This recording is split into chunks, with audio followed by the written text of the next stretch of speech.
Welcome back into another edition of the Arrowhead Pride Rapid Reaction Show. And for the second consecutive week, I guess it's still kind of the same week, right? We just talked on Monday, didn't we, Rocky? So for the second consecutive show, we're talking about a Kansas City Chiefs team that pulled off another victory. They improved to 5-4 on the season, beating the 7-1 Green Bay Packers. Of course, it's important to remember it was with backup quarterback Jordan Love, not Aaron Rodgers, who had a hell of a week himself. But Rocky, instant reaction from this one. Chiefs defense showed up, looked pretty good, and that continues to be something that I think they're building on, and the defensive performances continue to be better, I guess. Dan Sorensen showed up again tonight, though. Still not sure why he's getting on the field. And the offense left a lot on the table. So you want to be positive. You want to be happy that they won, because at this point in the season, it's just about just getting W's. It doesn't really matter how you get them done. Worry about all the other stuff later, as long as you're winning football games, and all you can try to do is get better as the season goes on. But Rocky, your instant reaction from another weird Chiefs game, I guess. I tell you what, man, this defense looks really, really good against really, really bad quarterbacks. I mean, that's what it is. We got an all-world defense when you're playing a bottom third quarterback. I mean, sign us up, baby. We will tee off on that bottom third quarterback all day long. And with the exception of Dan Sorensen, everybody's going to walk out of here looking like they're in the contract year and just playing lights out. But then at the same time, you look at the quarterback, and I mean, Jordan Love had no business starting an NFL game today. I mean, let's just say it like it is. He was backup level at best, but he was not a starting quarterback. I mean, you can tell if Aaron Rodgers is in this game with the way the offense played, I don't think we're within 10 points of the Packers. So yeah, it's a win. We'll take it. It's great, but it's not all sunshine and rainbows. Things aren't fixed, you know.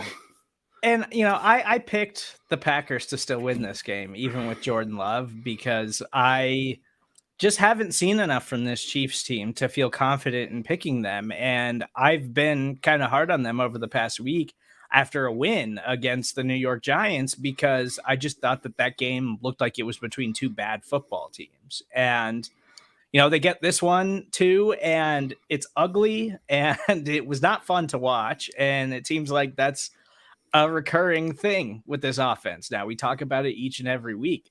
They just simply can't figure it out. And we were talking a lot during the game about this other wide receiver position and how desperately the Chiefs have to figure something out there, because it's not McCole Hardman, right? We can say that definitively.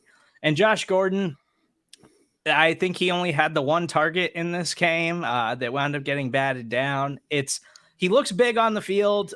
You want to see him get involved more. They just aren't. And maybe some of that is just he still has a lot to learn as far as the playbook goes. And I don't think we made enough about how difficult it is for a wide receiver to come into an organization halfway through a season and just pick everything up. I don't care if he knows some of the terminology already from happening to spend some time with Brad Childress like 8 years ago.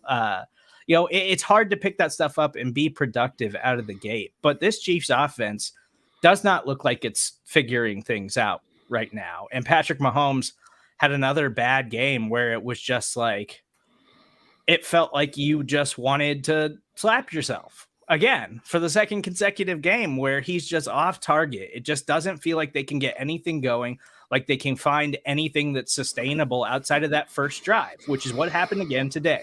The first drive that Andy Reid scripts out, that he game plans all week. This is what we're going to open the playbook with. This is how we're going to get things going on offense. For the second consecutive week, that looked great on the opening drive. And then after that, they stopped being able to move the football again. And the Packers defense is okay, but and they forced a lot of turnovers, which I think played into the game plan here, because they don't want to turn the football over, and they actually accomplished that for once. But this offense just can't find it right now. Even Patrick Mahomes had Tyreek Hill downfield open a couple of times, and he just missed him. And it's at a point where it's just hard to explain other than a lot of it is on Mahomes. A lot of it is on Pat just being off cue and the wide receivers just not being on the same page. And I don't know if you can fix that this far into a season unless Josh Gordon all of a sudden becomes a monster down the back half of the schedule. I mean, you're getting your money's worth out of Josh Gordon right now for what you're paying him, but we're not paying him a lot. So, I mean, but I would like to see them try to manufacture touches to Josh Gordon like they try to manufacture touches to Mecole Hardman. I mean, just one game, try to just get the ball in his hand and see what he can do with it. That being said, the experiment hasn't worked out that well to date. Mecole is not the answer. D-Rob is not the answer. Pringle was non-existent today. I don't even think he had a single catch. Like you said, Mahomes was off, left and right. And then Andy Reid, I'm sorry, but you're a Hall of Fame coach, but that was the worst fourth down call I've seen in a really long time when it was 4th and 1. And you do a play action fake, and then you to draw the defense in, and then you throw the ball behind the line of scrimmage to where the defense already is. Like, you can't play action fake and then throw the ball behind the line of scrimmage. If you're going to try to draw the defense in towards you, then you got to throw it over their heads, not exactly to where they are. That was the worst call I've seen all year long out of Andy Reid, and I have no idea what he was thinking.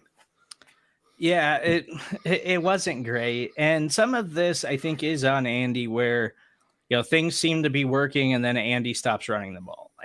But that's always kind of been Andy's thing. Like, even going back to the Jamal Charles days, there'd be times where we were like, why aren't we running the ball more? Or even when they had Kareem Hunt, there was times where Kareem Hunt would totally disappear because Andy would just decide, I don't feel like running the football today. And it's hard to believe, considering coming into the season, the way this offense had been over the last several years, that we would get to a point halfway through 2021 where we're like, they have to run the football more. Like, holy hell, the Chiefs have to run the football more and they have to stop throwing so much because they're simply not good at it right now. And I mentioned this to you earlier.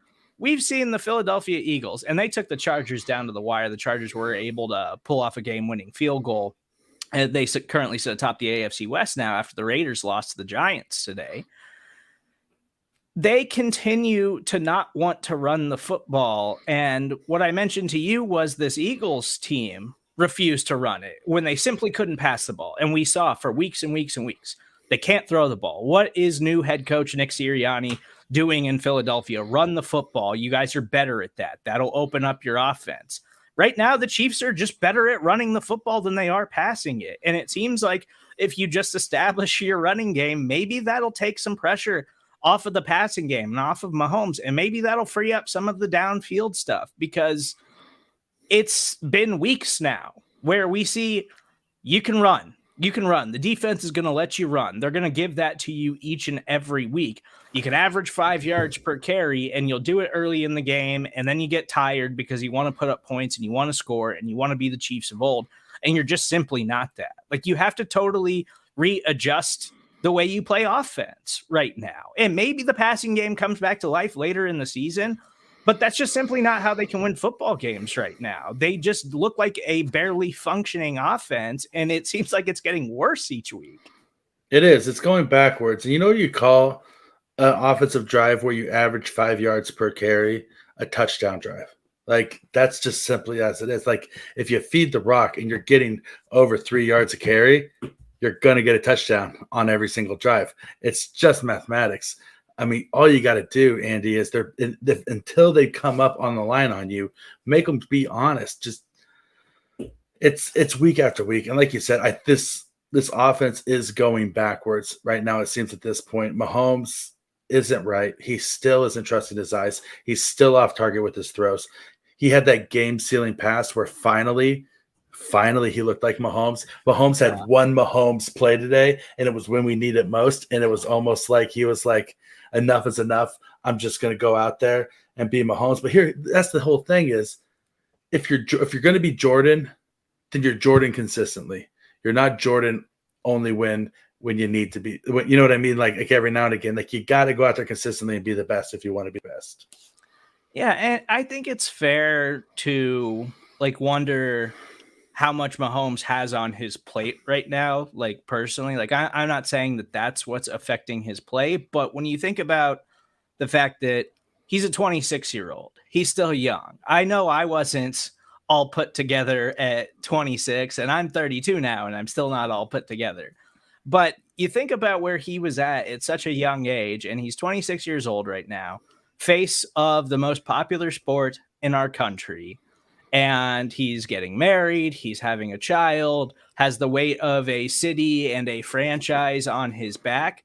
And when things just seem to start going bad, it's just all gone downhill so far this season. And I think that's just a lot for any individual player to put on themselves. And I think that has something to do with it. And I think some of it has to do with Andy's frustration and stubbornness of just saying, like, well, it's there. You just got to hit it. Like, we're just going to keep doing this over and over until it finally works, when it's clearly not working right now. And it's time to really readjust some stuff and reevaluate how you want to run the offense moving forward. Because the defense, although they've looked good and they played well today, it was still against a backup quarterback. I still think this defense can be a liability at times. But the offense right now is what's going to hold you back from believing that this team can go on a run until it takes off or something, right? Because I thought that deep pass play to Tyreek Hill that Mahomes just overthrew him, I thought he had it.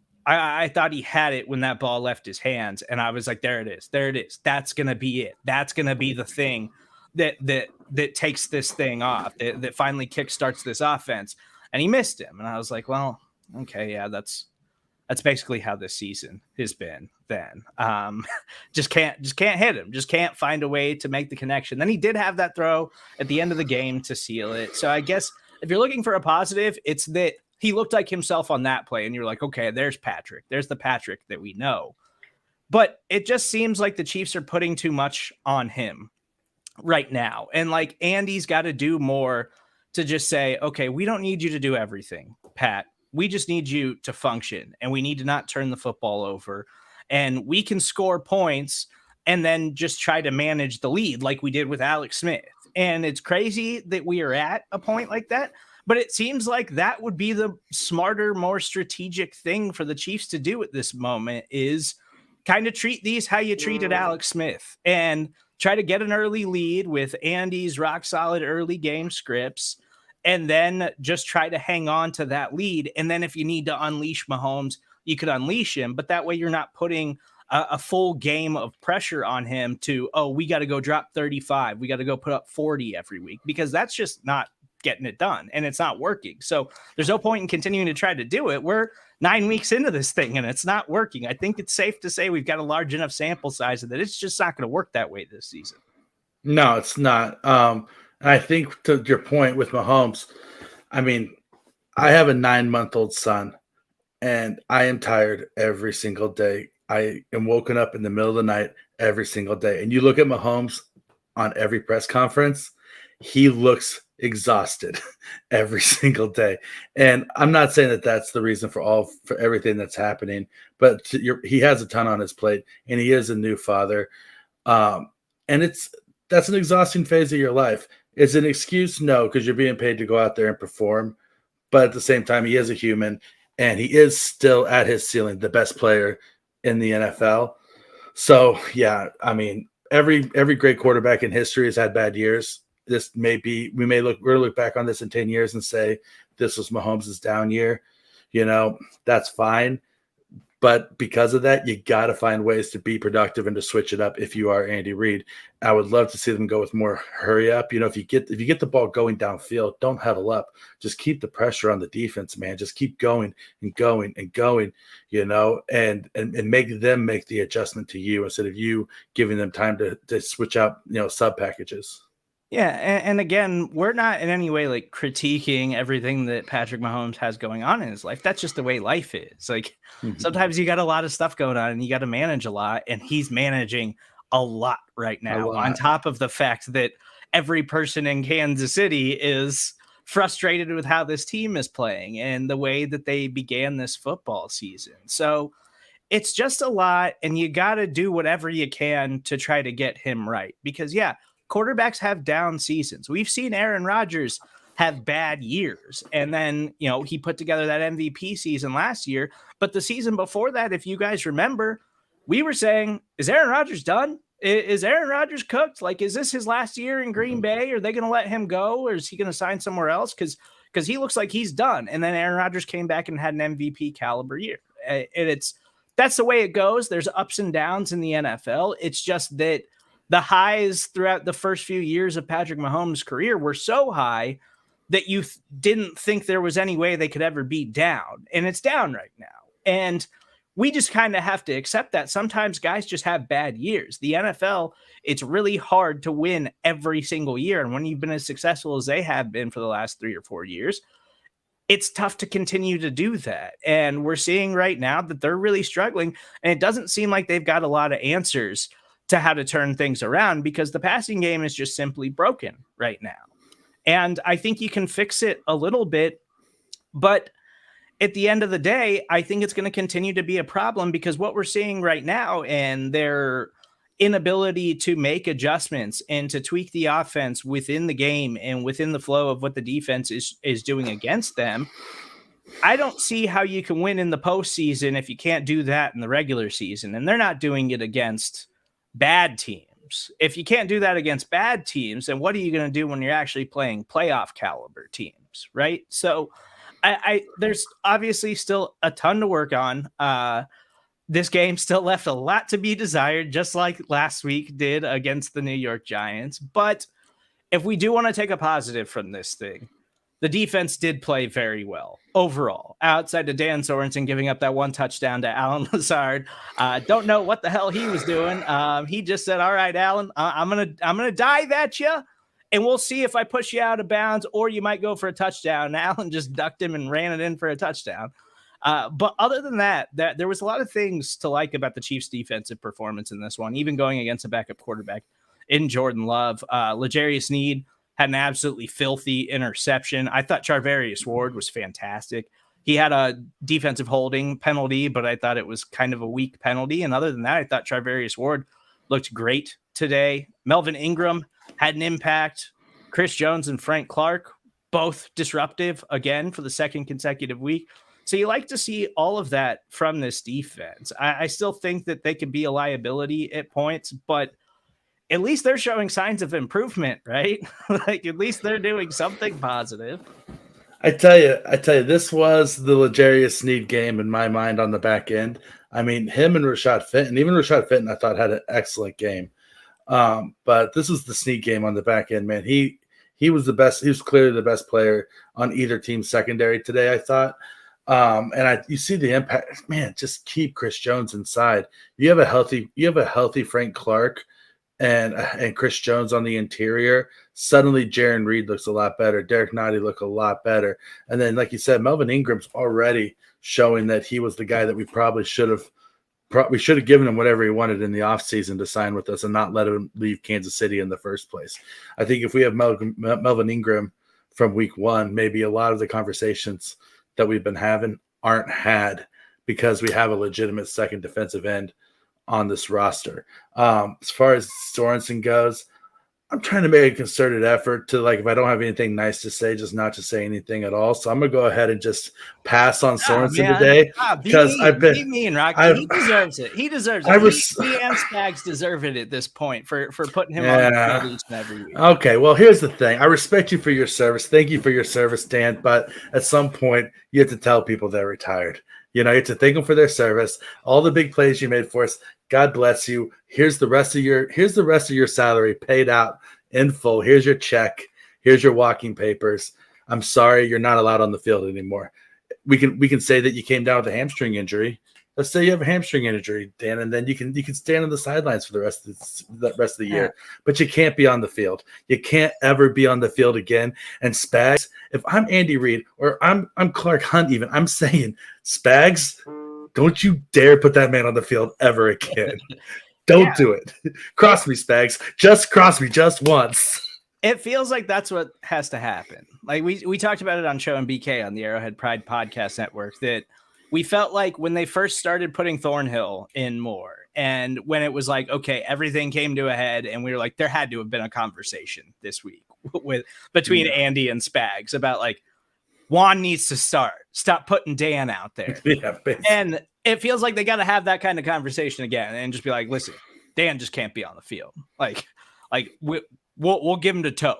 We'll put him on special teams or something. There you go. So he can still get some snaps in, but he just simply cannot be on the field for the defense. He's a liability in every way, and every opposing offense knows it. And they know to target 49 when he is on the field because he cannot cover anybody. And I'm sorry, Dan. Yeah, you've done some good things for the Kansas City Chiefs franchise, but it's over, man. Like you just do not belong on the football field because you're getting cooked each and every week. And it's frustrating too, because when you see the offense or the defense give up big plays, you're immediately like, where's 49 at? I know 49 had something to do with that. And he does almost every time, like 96% of the time it's on Dan Sorensen. It's really unbelievable. The Chiefs are just, we don't care. We're putting him out there. We like what Dan does in practice.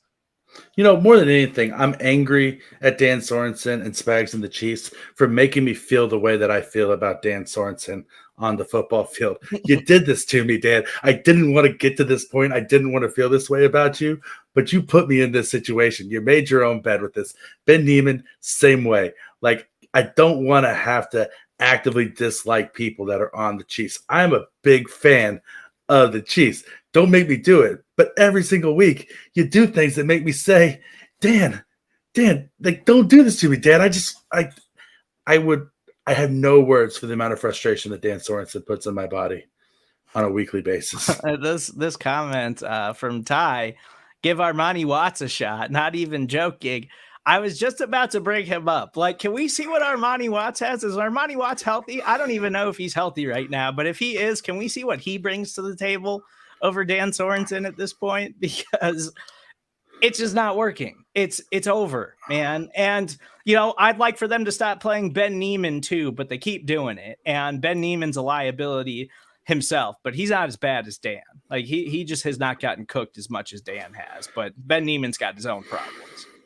I mean, to say that he hasn't been cooked as much as Dan has is like saying Ben Neiman's not a piece of beef jerky sitting out in the middle of the summer heat. Like he's right behind him. He's nothing. I mean, there's nothing good about Ben Neiman's game either. There's two guys that have no reason to be on this football field, and for reasons of nepotism or seniority or whatever, Spags has an opinion on them and he refuses to move off of them. But I mean, it's really unfortunate because you look at Willie Gay, you look at Nick Bolton, you look at Chris Jones, you look at Snead, you look at Fenton, even Thornhill today. You got some really talented young pieces on this roster that you can really build around, even moving forward past this year. And you have two guys that are really just drilling holes in the ship while you're trying to sail across the ocean. They're actively just taking an axe to the hull every single play, trying to sink you. And it's like, man, just throw them overboard. Just throw them overboard. Well, and I did like the Chiefs' defensive game plan today. And now, obviously, I don't think this game plan works if Aaron Rodgers is the starting quarterback for the Green Bay Packers, because they were blitzing Jordan Love a lot. And that's what you should do when you have a passer in the backfield who's unsure of himself. And Jordan Love, sorry, Packers fans, Jordan Love does not look like he is anywhere ready to be a starting quarterback for your team. And they just spent a first-round pick on him. I'm not saying he can't develop a little bit more, but I mean, a year and a half into this thing, he does not look like he is anywhere close to being ready to take this thing over for Aaron Rodgers. And I thought the Chiefs' game plan was just put pressure on him, blitz him, and then make sure you blanket Devontae Adams the entire time. And they did a good job of that today. And really, that's, you can only play against the guys that they have on the field, and the Chiefs did what they had to do on defense today. So, seeing that game plan and seeing them implement it and actually find some success outside of Dan Sorensen was encouraging. And Melvin Ingram looking so good, man. It's big for that pass rush because the Chiefs have way too much money invested in that defensive line. for them to be as subpar as they've been this year. And Melvin Ingram looks like he's got plenty of juice left to be a significant impact player for that defensive line. And if Frank looks like he's still getting healthier and he's making a bigger impact in the last 2 weeks than he was before that, if they can turn this thing around and actually start putting pressure on quarterbacks, then this defense might actually wind up being fine. Compared to where we were just a few weeks ago, it seems like the defense is doing nothing but trending in the right direction, and the offense is just falling off a cliff. So I'm kind of panicky about that. Luckily, the AFC is totally wide open, though, because the Buffalo Bills lost to the Jacksonville Jaguars today. The Las Vegas Raiders lost to the New York Giants, and it was just a total dumpster fire, basically, in the AFC today. It was just a weird day across the NFL, but that's the way these things go. And the AFC is still up for grabs. And so even though the Chiefs defense looks like it was the worst defense in the NFL for the first month of the season, now they've started to turn things around a little bit. The offense seems like it's falling apart and like it's not moving in the right direction at all.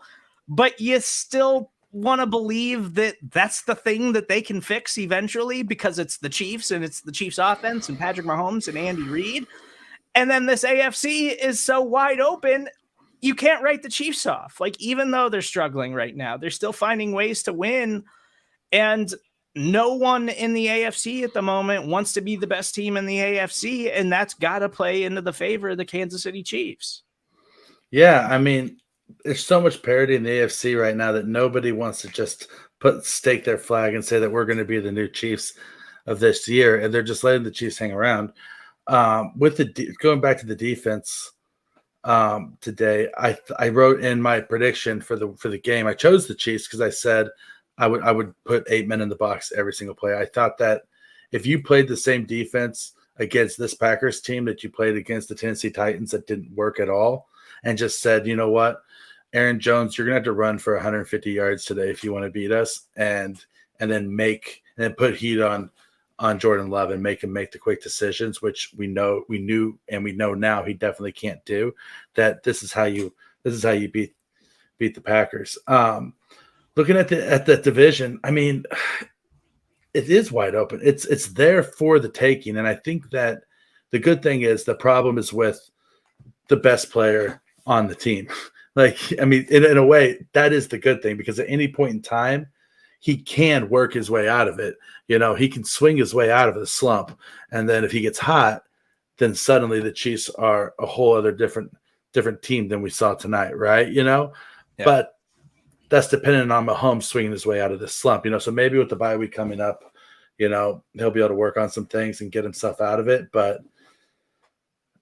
I don't know. Nobody knows. It is what it is. And by the way, the Denver Broncos beat the Dallas Cowboys today. So that's what I'm saying. Yeah, it's the parity this season in the NFL has been nuts. It seems like week after week, we're like, what is going on? Like, this is inexplicable. What is happening in this game? And it seems like that's been happening a lot this season. It's just been a weird year where it seems like we've got a lot of good teams in the NFL and then a lot of suspect teams, but nobody wants to be the best team in the NFL. And it's making for a fun season, I guess. Hopefully the Chiefs offense will turn things around and it'll be even more fun for us. But we can't leave here without talking about the Chiefs special teams. This was a Dave Toub special today. This was that at least one game a year where you're like, okay, that's why Dave makes the big bucks. Like, the Chiefs special teams were fantastic. They blocked a field goal. Had another one where the Packers player just kind of muffed the punt. It went off of his foot and the Chiefs were able to scoop it up. And then they had to go back and review it. And it was a whole long drawn out thing, but still impact plays from the Chiefs special teams all day today. And Tommy Townsend was out there just absolutely booming kicks today. Like, shout out Tommy Townsend. He's the MVP of the game, really. I think he has to be. It was his best game as the Chiefs punter. And I mean, he's been having to punt a lot more than he's used to, but he was absolutely crushing the football today. That suave Tommy Townsend, man. That guy with those flowing locks of hair. This was this was the Tommy Townsend game. I'm dubbing it. This was the Tommy Townsend game. He was the best player on the field for the Chiefs. He pinned them back. I think he had close to an 80-yard punt at one point. This was the special teams performance that we needed when we needed it the most. But for Tommy Townsend to come out and kick the way that he did today was something that I don't think anybody expected, just because we haven't seen him. He hasn't had to kick that much this year, which is weird because our offense has not been good. The fact that our punter has not been on the field, but our offense has been bad, has been a very unique situation. Well, and it was, the first month of the season, it was, well, the offense is fine. They just keep turning the football over. And they didn't turn the football over today, but the last 2 weeks, they just simply can't function. So it's definitely moving in the wrong direction, but good to see Tommy Townsend just getting his confidence, because he struggled a little bit early on in his career. And I think part of it was just because he was on such a good football team and he never had to punt. And so he didn't get some of those confidence boosting games as a punter. But shout out Tommy Townsend. Good game today, man. I'm excited for you. I do want to mention Chiefs right tackle Lucas Niang did wind up leaving the game with a ribs injury. It's important because Mike Remmers also was out of this game with an injury. So the Chiefs could potentially be without two right tackles moving forward, which could be a problem as we move along the schedule. And they've got the Las Vegas Raiders next week. Raiders coming off of a big loss against the New York Giants, but the Raiders pass rush has been pretty good this season. So that could be a problem for Kansas City. Rocky, any final thoughts on this thing before we wrap it up and get out of here? I think other than that Harrison Butker only hits the long ones, man. I wouldn't don't let him kick within 30 yards, but if he's over 50, then just let the boys leg go, because he only hits the booming long ones. And it's fun to watch, he's money from over 50. And I really enjoyed that. Yeah, I think my final takeaway, and as much as it hurts me to say, the Chiefs just have to run the football more. As an offense, you just have to run the football more. And I never thought we'd be in this situation. I want them to throw. I want them to get 80-yard touchdowns and put up 40 points a game, but that's just not working this season. And it doesn't look like it's going to work at any point in the near future. So you got to make some adjustments. And that starts with running the football more and trying to see if you can find consistent success on the ground. And then maybe that'll open up some things in the passing game for them as an offense, because it's not working right now. Putting up 13 points isn't going to get it done most of the time. And if Aaron Rodgers was in this game, it probably wouldn't have gotten it done. So you get the win.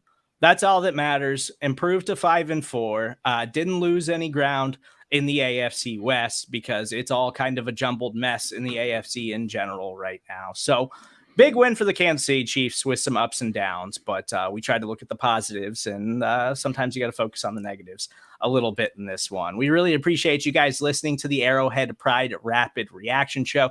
If you're listening to us on the podcast, make sure you stick around. Immediately following this show, we will have all of the Chiefs post-game press conferences. You'll hear from Andy Reid, Patrick Mahomes, and probably a couple other players. Please make sure you subscribe, rate, and review everything that we're doing on the Arrowhead Pride Podcast Network. Please follow Rocky Magana at Rocky Magana. I'm Steven Serda. That's where you can find me. Tomorrow, we have Out of Structure coming up with Ron Kopp and Matt Stagner. That'll be coming to you tomorrow afternoon on the Arrowhead Pride Podcast Network. They'll break down the entire game and probably really dive into that Chiefs offense and defensive performance in this one. Thank you guys so much for listening. Me and Rocky will talk to you soon.